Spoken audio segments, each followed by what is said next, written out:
नमस्कार, मैं हूं रविरंजन। आप देख रहे हैं विमर्श न्यूज। पेश है खबरों का खास बुलेटिन। अगले 7 मिनट में देखिए देश और दुनिया की 6 बड़ी खबरें। तो सबसे पहले नजर डालते हैं आज के हेडलाइंस पर। लोकसभा और विधानसभा चुनाव को लेकर बिहार बीजेपी का बड़ा दांव, 45 सांगठनिक जिला अध्यक्ष बदले। गया के बाराचट्टी में महादलित परिवार के घर पर गिरा तोप का गोला, 4 की मौत, 3 घायल।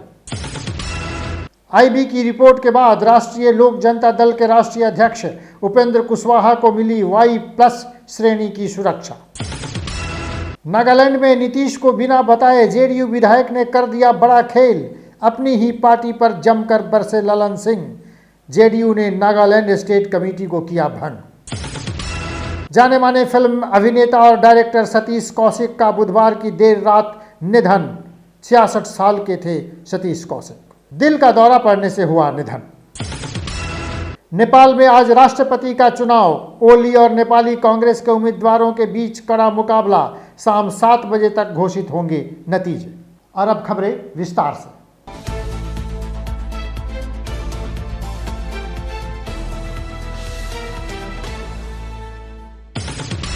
बिहार बीजेपी ने 2024 चुनाव की तैयारियां शुरू कर दी हैं। इसी सिलसिले में बिहार प्रदेश अध्यक्ष संजय जायसवाल ने बड़ा सांगठनिक फेरबदल किया है। देखिए एक रिपोर्ट। बिहार भाजपा में बड़े स्तर पर सांगठनिक फेरबदल हुआ है। बिहार बीजेपी के प्रदेश अध्यक्ष डॉक्टर संजय जायसवाल ने 45 जिला अध्यक्षों की नई सूची जारी की है। बिहार बीजेपी के ऑफिशियल ट्विटर हैंडल से यह सूचना दी गई है कि प्रदेश अध्यक्ष डॉक्टर संजय जायसवाल ने 45 जिला अध्यक्षों का मनोनयन किया है। इस जारी अधिसूचना में जायसवाल की तरफ से यह उम्मीद जताई गई है कि नौ दायित्व पदाधिकारी भाजपा संगठन को मजबूत करने का काम करेंगे। बहरहाल बीजेपी के भीतर जो असंतोष चल रहा है, इस बदलाव के बाद यह असंतोष और बढ़ने की उम्मीद है, लेकिन देखना होगा बीजेपी इससे कैसे निपटती है। बढ़ते हैं अगली खबर की ओर।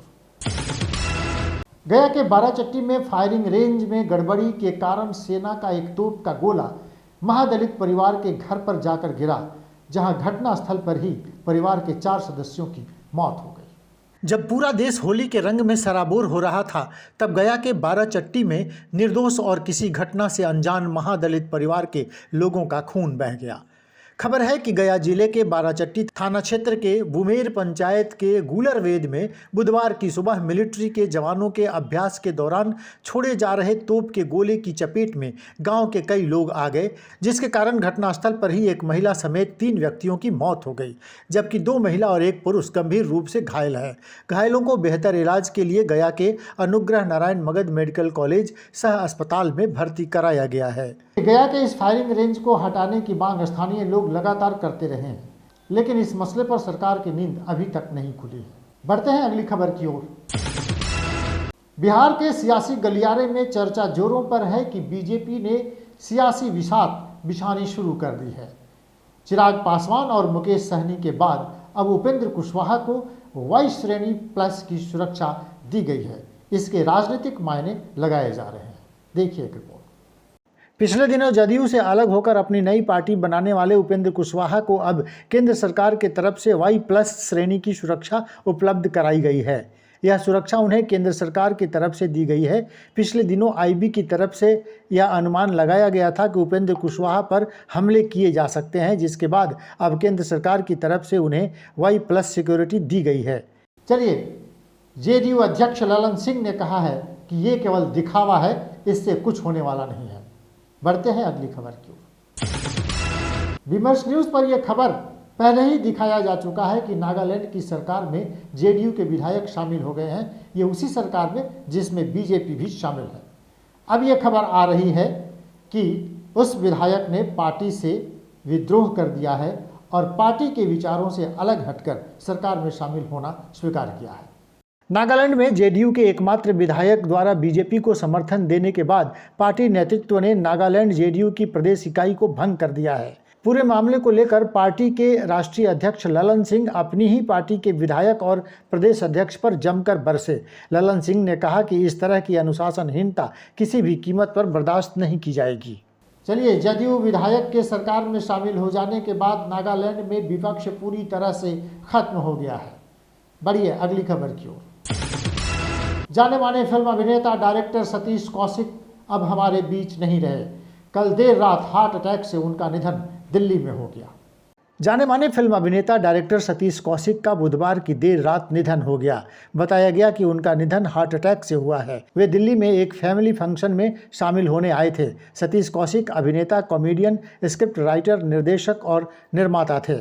सतीश को पहचान मिली 1987 में फिल्म मिस्टर इंडिया से। इसके बाद उन्होंने 1997 में दीवाना मस्ताना में पप्पू रेजर का किरदार निभाया था। सतीश कौशिक को श्रद्धांजलि देते हुए देश के प्रधानमंत्री नरेंद्र मोदी ने ट्वीट कर लिखा कि वे क्रिएटिव जीनियस थे। उनके जाने से कला जगत को बहुत बड़ी क्षति हुई है। बढ़ते हैं अगली खबर की ओर। आज अपने पड़ोसी देश नेपाल में राष्ट्रपति का चुनाव संपन्न हो गया। वोटों की गिनती जारी है और बताया जा रहा है कि शाम 7 बजे तक राष्ट्रपति के नाम की घोषणा हो जाएगी। देखिए एक रिपोर्ट। नेपाल में आज राष्ट्रपति के चुनाव हो रहे हैं। लोकल समय के मुताबिक सुबह 10 बजे से वोटिंग शुरू हो चुकी है, जो दिन के 3 बजे खत्म हो गई। राष्ट्रपति पद के लिए नेपाल कांग्रेस से रामचंद्र पौडेल और ओली की पार्टी CPN UML से सुभाष चंद्र नेमबांग उम्मीदवार हैं। चुनाव नतीजे शाम 7 बजे तक आएंगे। माना जा रहा है कि नेपाल कांग्रेस के उम्मीदवार रामचंद्र पौडेल का राष्ट्रपति बनना लगभग तय है। उन्हें प्रधानमंत्री पुष्प कमल दहल प्रचंड की पार्टी सहित 8 पार्टियों का समर्थन हासिल है। तो चलिए, ये थी आज दोपहर तक की बड़ी खबरें। इसी तरह की खबरें देखने के लिए आप जुड़े रहिए विमर्श न्यूज़ के साथ और देखते रहिए विमर्श न्यूज़। नमस्कार।